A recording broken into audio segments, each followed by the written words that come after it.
श्री कबीर दयाल आश्रम लीलिया से पधारे हुए श्री मान साहब जी, डीसा से पधारे हुए निर्माण दास जी और अनेक स्थानों से आए हुए सभी संत गुरुजन, धर्म प्रेमी सज्जनों, आज ये कार्यक्रम का दूसरा दिन है।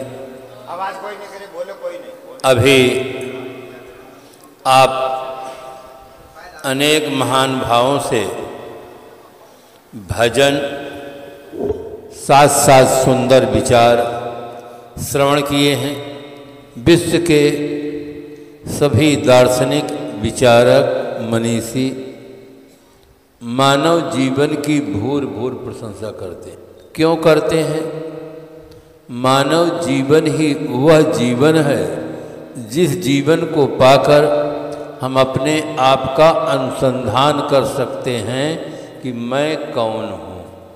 मानवेतर प्राणी वे अपने आप का अनुसंधान नहीं कर सकते हैं, उनके पास कोई बौद्धिक क्षमता नहीं। मनुष्य ही अपनी मानसिक स्थिति को निर्मल बनाकर निर्विकार जीवन जीने का सौभाग्य प्राप्त करता है। मानवेतर प्राणियों का जीवन भोजन और भोग में ही समाप्त हो।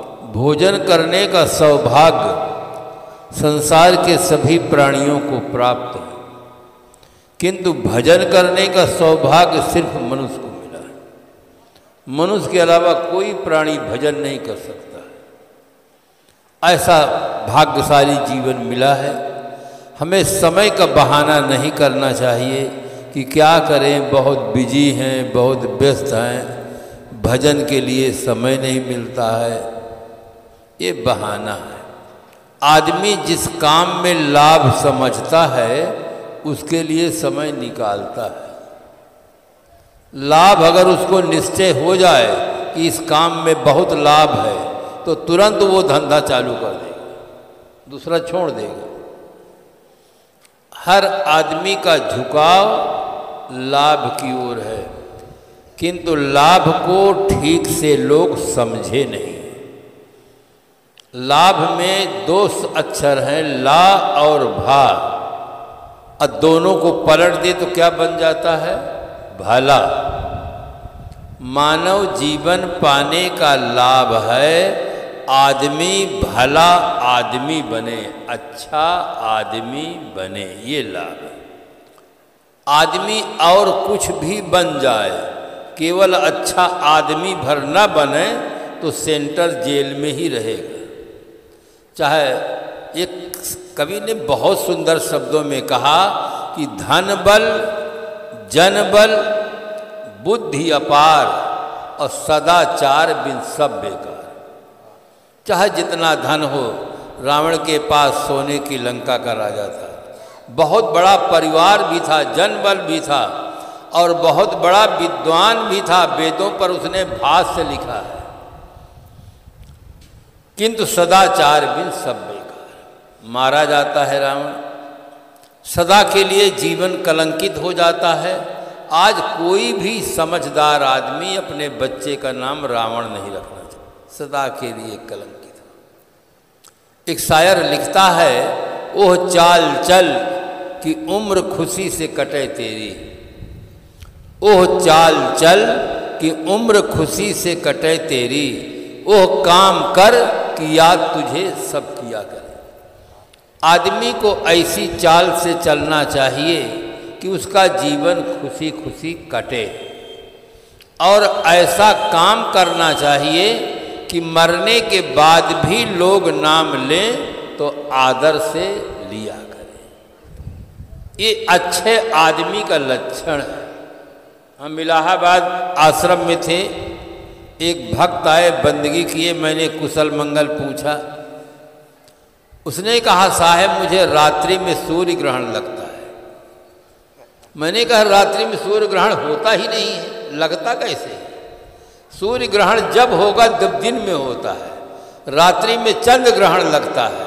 कहा, साहब मुझे रात्रि में सूर्य ग्रहण लगता है।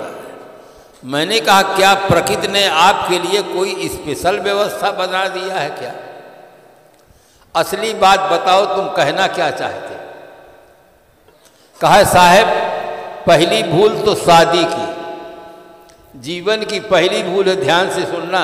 इसी भूल के कारण से सब जीवन बेकार हो जाता है। जीवन की पहली भूल है शादी करना, और दूसरी भूल है बच्चे पैदा करना, और तीसरी भूल है कि फिर उनमें उलझ जाना, लड़ना झगड़ना।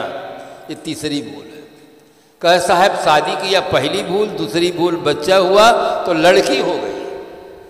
फिर सोचा कि अब की लड़का आएगा तो फिर लड़की हो गई। फिर सोचा कि अब की लड़का आएगा तो फिर लड़की हो गई। 7 बार में 7 लड़कियों की फौज इकट्ठा हो गई। अब मेरे पास 1 लाख रुपया भी नहीं है, तो रात भर मुझको नींद नहीं आती है कि इनकी मैं कैसे शादी कर सकूंगा। यही मुझे रात्रि में सूर्य ग्रहण का लगना है। ये मुझे रात्रि में सूर्य ग्रहण लगता है कि रात में मुझको नींद नहीं आती है कि इन लड़कियों की शादी मैं कैसे कर पाऊंगा। मैंने कहा, ये रात्रि में जो तुम्हें सूर्य ग्रहण लगता है, ये किसी भगवान ने दुख दिया है कि तुमने अपने भूल से दुख उठाया है? आदमी सब कुछ जानता है। आज का आदमी पढ़ना सीखा, लिखना सीखा, कल कारखानों का बनाना और चलाना सीखा, नहीं सीखा तो सिर्फ जीवन जीना नहीं सीखा। आदमी सब सीखता है, केवल जीवन जीना नहीं सीखता है। जीवन कैसे जीना चाहिए ये नहीं सीखता है। और इसी का परिणाम है अनेक समस्याओं को स्वयं जन्म दे देता है। फिर उन्हीं समस्याओं के समाधान में ही उसका जीवन समाप्त हो जाता है। जो करना चाहिए वो रह जाता है, और जो नहीं करना चाहिए उसी में जीवन बीत जाता है। इसलिए समय का बहाना, लाभ के संबंध में कह रहा था कि लाभ को लोग ठीक से सोचे नहीं। एक उदाहरण मैं दूं, फिर आपसे पूछूं लाभ क्या है। एक पंडित जी थे। भारतीय भाषा में पंडित शब्द बहुत महत्वपूर्ण है। संत सम्राट सदगुरु कबीर साहब ने पंडित जी को बहुत आदर दिया है। और वास्तविकता है, कहाँ ही कबीर हम जात पुकारा, अब पंडित होए सुले बिचारा। मैं पुकार करके गोहरा करके कहा जा रहा हूँ कि जगत उत्पत्ति प्रलय रहित अनादि और अनंत है, इसका कोई कर्ता नहीं है। किंतु मेरी इस बात को कोई पंडित होगा वही विचार करेगा। सामान्य व्यक्ति तो यही मानता है कि बिना बनाए कोई चीज नहीं बनती है। मकान का बनाने वाला कोई है, कपड़ा का बनाने वाला कोई है, यंत्रों को बनाने वाला कोई है, तो इस विशाल संसार का भी बनाने वाला कोई है। सामान्य व्यक्ति यही मानता है। इसलिए साहब ने कहा, पंडित हो सुले बिचारा। जो पंडित होगा वो मेरी बात को विचार करेगा। आप इसमें ठीक से चिंतन करें। बिना बनाए अगर कोई चीज नहीं बनती है, तो जिसने जगत को बनाया फिर उसको कौन बनाया? जब आप यही मानते कि बिना बनाए कोई चीज बनती नहीं है, तो जिसने जगत को बनाया उसको किसने बनाया? फिर उसको किसने बनाया? कहीं अंत नहीं होगा। सामान्य व्यक्ति कुछ नहीं जानता है। मोटे तौर पर उसकी बुद्धि काम करती है। इसलिए साहब ने कहा, पंडित होए सुले बिचारे। आप देखते हैं मकान का बनाने वाला कारीगर साकार होता है, ईंटा साकार होता है, पत्थर साकार होता है, लकड़ी साकार होती, तब दरवाजा बनता है, तब मकान बनता है। भंडारी साकार होता है, चावल दाल साकार, लकड़ी साकार, भंडारी साकार, तब भोजन बनता है। चावल दाल साकार हो, लकड़ी साकार हो, भंडारी निराकार हो, तो भात दाल बने कि नहीं बने? नहीं बन सकता है। निराकार से कुछ नहीं बनेगा। परमात्मा को लोगों ने कहा वो निराकार है। निराकार परमात्मा साकार जगत कैसे बनाएगा? इसलिए साहब ने कहा, पंडित हो सोलो बिचारा। जो पंडित है, जिसके पास पांडित्य है, अच्छी बुद्धि है, वही मेरी बात पर विचार करेगा। कहाँ ही कबीर सुनो हो संतो, बूझो पंडित ज्ञानी। पंडित और ज्ञानी के पास समझने की क्षमता होती है।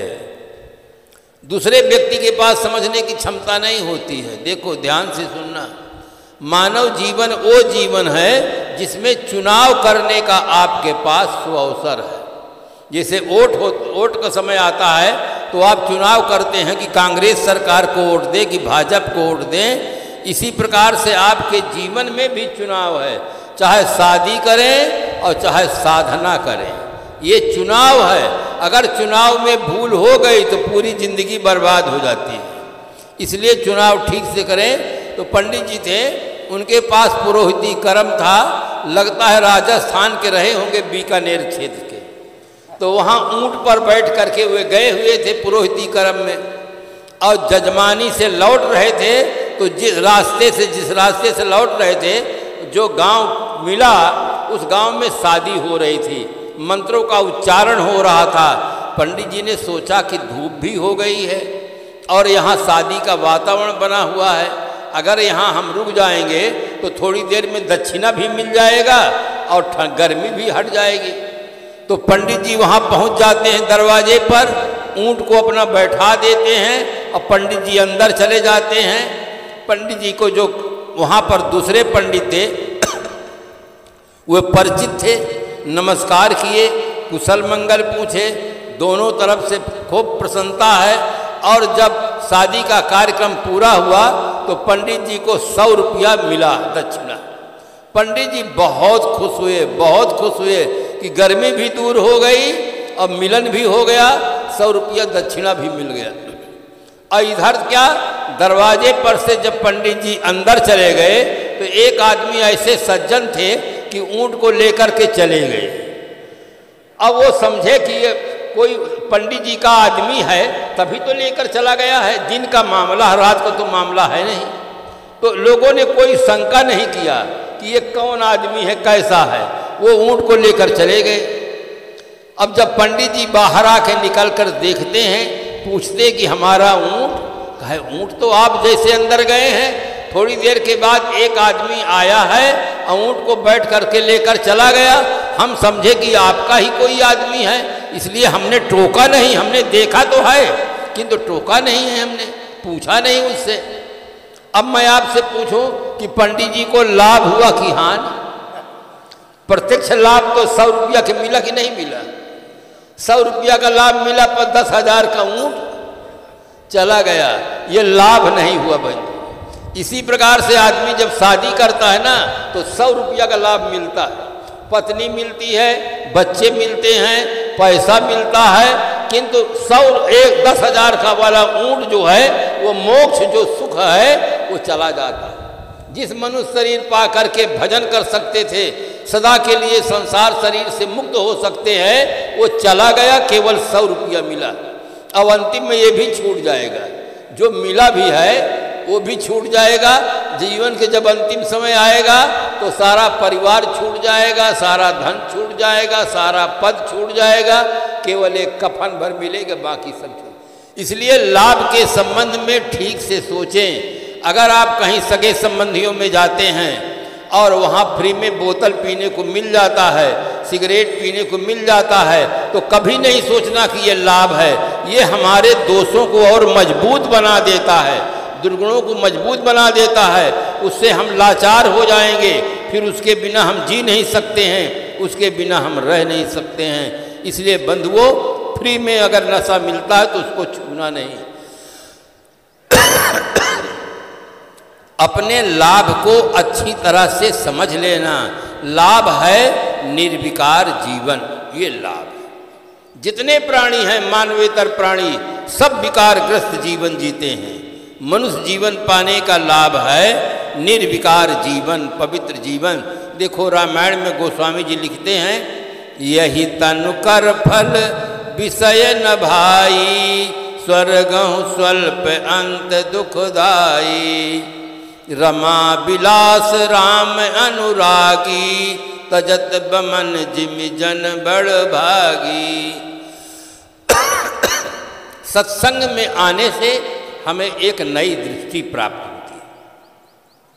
जैसे किसी व्यक्ति का हम फोटो लें और कैमरे से लें, रंगीन कैमरा हो और व्यक्ति शकल से सुंदर हो, और मुस्कुरा रहा हो, फोटो लेंगे तो बहुत सुंदर फोटो आता है। उसी व्यक्ति का फोटो आप एक्सरे मशीन से ले लीजिए, फिर देखिए वो कितना सुंदर लगता है। दोनों मशीनें हैं, एक कैमरे की दृष्टि है, एक एक्सरे की दृष्टि है। एक्सरे की दृष्टि में इतनी सूक्ष्म होती है कि त्वचा और मांस को पार कर जाती है। शरीर की वास्तविकता को एक्सरे मशीन बता देती है कि शरीर क्या है, केवल हड्डियों का जोड़ है और कुछ नहीं। आप लोग ढांचा देखे होंगे ना, अस्थिपंजर केवल हड्डियों का ढांचा है। ये एक्सरे की दृष्टि है। सत्संग में आने से आदमी को पास एक्सरे की दृष्टि प्राप्त हो जाती है, इसलिए वो बीड़ी बोतल से छूट जाता है, शुद्ध जीवन जीता है, माता पिता की सेवा करता है, पति पत्नी में प्रेम रखता है, एक दूसरे के साथ सुंदर व्यवहार करता है। उसकी दृष्टि बदल जाती है, एक्सरे की दृष्टि हो जाती है।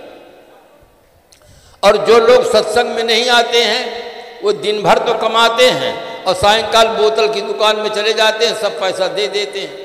अब बोतल पी के पत्नी को कहते हैं शूद्र गंवार ढोल पसुनारी, ये सब ताड़न के अधिकारी। पीटते हैं, पत्नी को पीटते हैं। सच्ची घटना है। हम लोग जिस घर में पहुंचे थे उस घर में उसी दिन नई बहू आई थी शादी होकर के, तो घर वाले लोगों ने इतना उत्सव मनाया, इतना उत्सव मनाया कि बहुत बड़ा सौभाग्य है कि आज संत गुरु भी आ गए, घर में बहू भी आई, खूब रात्रि में उत्सव हुआ, भजन हुआ, सत्संग हुआ, दान दक्षिणा हुआ। हम लोग सुबह सुबह बाहर चले गए घूमने के लिए। जलपान तैयार हो गया था तो पत्नी कहने बहू भोजन बनवाए, तो पति को कहा कि आप घर के अंदर चले, भोजन तैयार है, जलपान।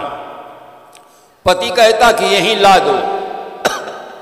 पत्नी कहती है कि यहाँ से जानवर निकलेंगे, धूल उड़ेगी, लोग देखेंगे क्या खाते हैं, आप घर चलें। फिर पत्नी बार बार कहती कि आप घर चलो। पति घर जाता है, पत्नी पहले से पीढ़ा रख देती है, पानी रख देती है। वो पति इतने गुस्से में आया, पीढ़ा उठा करके पत्नी को इतना मारा कि उसके शरीर में सूजन हो गई, रो रही थी। जब हम लोग आए, घर में रोने की आवाज़ सुने, हम कहा ये क्या हुआ? तो जो सास थी वो भी धीरे से चुपके से बता दी, धीरे से बता दी कि साहब ऐसी ऐसी घटना हुई। मैंने उस बच्चे को बुलाया, पहले तो डर के मारे आता नहीं था। मैंने कहा मैं कोई पुलिस का कर्मचारी नहीं हूँ, आइए आप।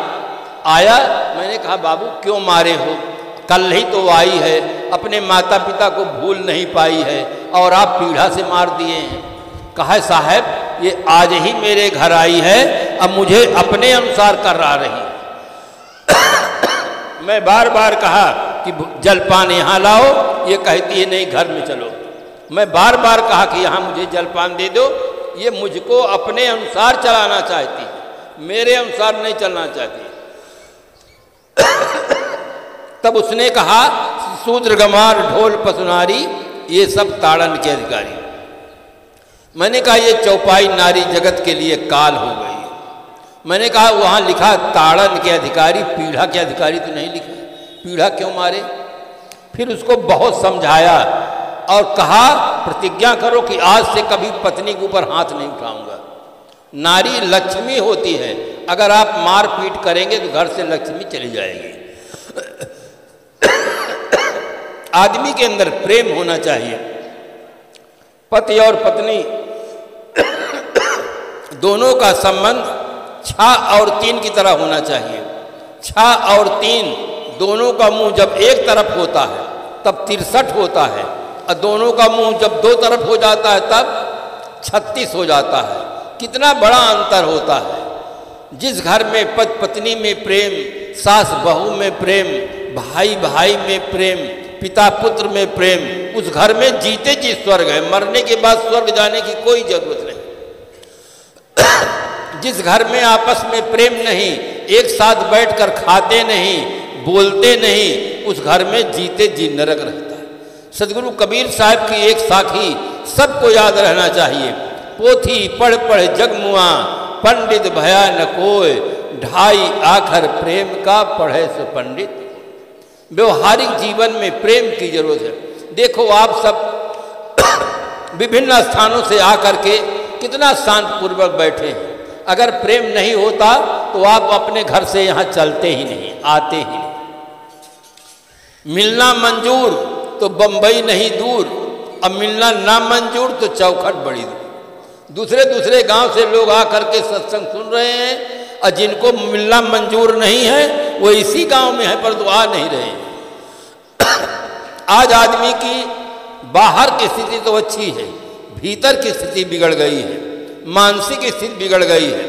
हर आदमी को चाहिए कि अपनी आर्थिक स्थिति को ठीक बनाते हुए अपनी मानसिक स्थिति को ठीक बनाएं। महाराज श्री राम और भरत जी दोनों का आदर्श हमारे देश में उपस्थित है। महाराज श्री राम की मानसिक स्थिति अच्छी है, लक्ष्मण जी की मानसिक स्थिति अच्छी है। 14 साल के बाद दोनों भाई मिलते हैं, दोनों भाई के आंखों से अश्रुधारा फूट पड़ती। भगवान राम लक्ष्मण जी को गले लगा लेते हैं, साथ में सुग्रीव आया हुआ है, विभीषण भी है। दोनों के मन में पश्चाताप की अग्नि लग जाती कि एक भाई ये हैं कि 14 साल के बाद मिलकर के दोनों कितने प्रेम से मिलते हैं। एक भाई हम हैं कि अपने भाई का भेद बता करके मरवा डाले। सुग्रीव बाली को मरवा दिया, विभीषण रावण को मरवा दिया, अब कुछ होने वाला नहीं। तो इस प्रकार से बंधुओं, हम उस देश के नागरिक हैं जहाँ इतना सुंदर आदर्श उदाहरण है। सत्संग सुने, सुन करके अपने जीवन में परिवर्तन करें। भाई भाई भाई में प्रेम हो। भगवान राम प्रातःकाल उठकर रघुनाथा, मात पिता गुरु नावे माता, प्रातःकाल उठकर माता पिता गुरुजनों को प्रणाम करते हैं। हमें और आपको भी चाहिए प्रातःकाल उठें, अपने से बड़े जो हों उनको प्रणाम करें, नमस्कार करें, शुद्ध जीवन जिए, एक आदर्श जीवन जिए जिससे हमारा जीवन सफल हो। समाज में हम एक अच्छे नागरिक बन करके जिए। सदगुरु कबीर साहब का एक महावाक्य है कि मानुष तेरा गुण बड़ा। मनुष्य के अंदर जो महत्वपूर्ण चीज़ है वो गुण है। गुण के नाते आदमी महान कहलाता है। सतावे जो गरीबों को उसे शैतान कहते हैं, गरीबों की करे रक्षा उसे भगवान कहते हैं। गुण के नाते कोई सज्जन कहलाता है, कोई धर्मात्मा कहलाता है, कोई कुछ कहलाता है। तो गुण हर आदमी को चाहिए कि हम सुखी जीवन जीवन के लिए अपने जीवन में सद्गुण धारण करें और भौतिक विकास करें, जिससे हमारी आर्थिक स्थिति भी अच्छी हो, मानसिक स्थिति भी अच्छी हो। अब हमारी घड़ी ठीक 11 बजा दिया। घड़ी देखते हर घड़ी, घड़ी न जाना कोई, और घड़ी देख को कह सका कौन घड़ी क्या हो। कौन घड़ी क्या हो, घड़ी की चाल बिरानी, दुनिया ने सब जान लिया पर घड़ी न जानी। कहाँ मड़वैया जैन, घड़ी एक व्यर्थ न जाए, कौन घड़ी में घड़ी पता कैसी आ जाए। हमें और आपको जो जीवन घड़ी मिली है, इस घड़ी का आदर करें, जीवन को सुंदर बनाएं। और मैं भी बताया कि मानुष तेरा गुण बड़ा है, इसको खूब ध्यान में रखें। हमारी बुक स्टॉल में ये पुस्तक भी है, उस पुस्तक का नाम है मानुष तेरा गुण बड़ा। आप पढ़ें, बच्चों को पढ़ाएं, सगे संबंधियों को पढ़ाएं। बहुत अच्छी पुस्तक है, कोई सांप्रदायिक चिंतन नहीं है। आदमी आदमी है और आदमी कैसे महान बन सकता है, कैसे अपने नाम को अमर बन सकता है, इस पर विशद चिंतन है। अब बहुत कहने का समय नहीं है, इसलिए हम अपनी वाणी को यहीं विराम देते हैं।